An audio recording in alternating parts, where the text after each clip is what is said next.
ముందు చేతిలో పెట్టు నీ తొందర దాని మీద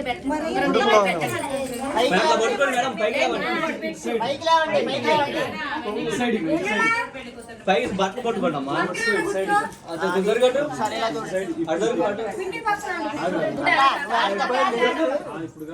ఓకే నా వైపు చూడండి, ఇక్కడ చూడాలి. స్మైల్. ఓకే ఇప్పుడు ఉంగరం చేతికి పెట్టు.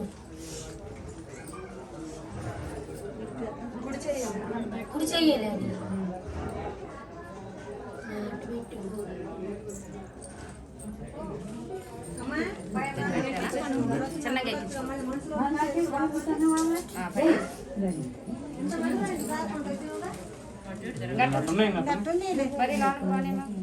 మళ్ళీ తీసుకోండి అదే తర్వాత ఒకసారి అలా నువ్వు పెట్టినట్టుగా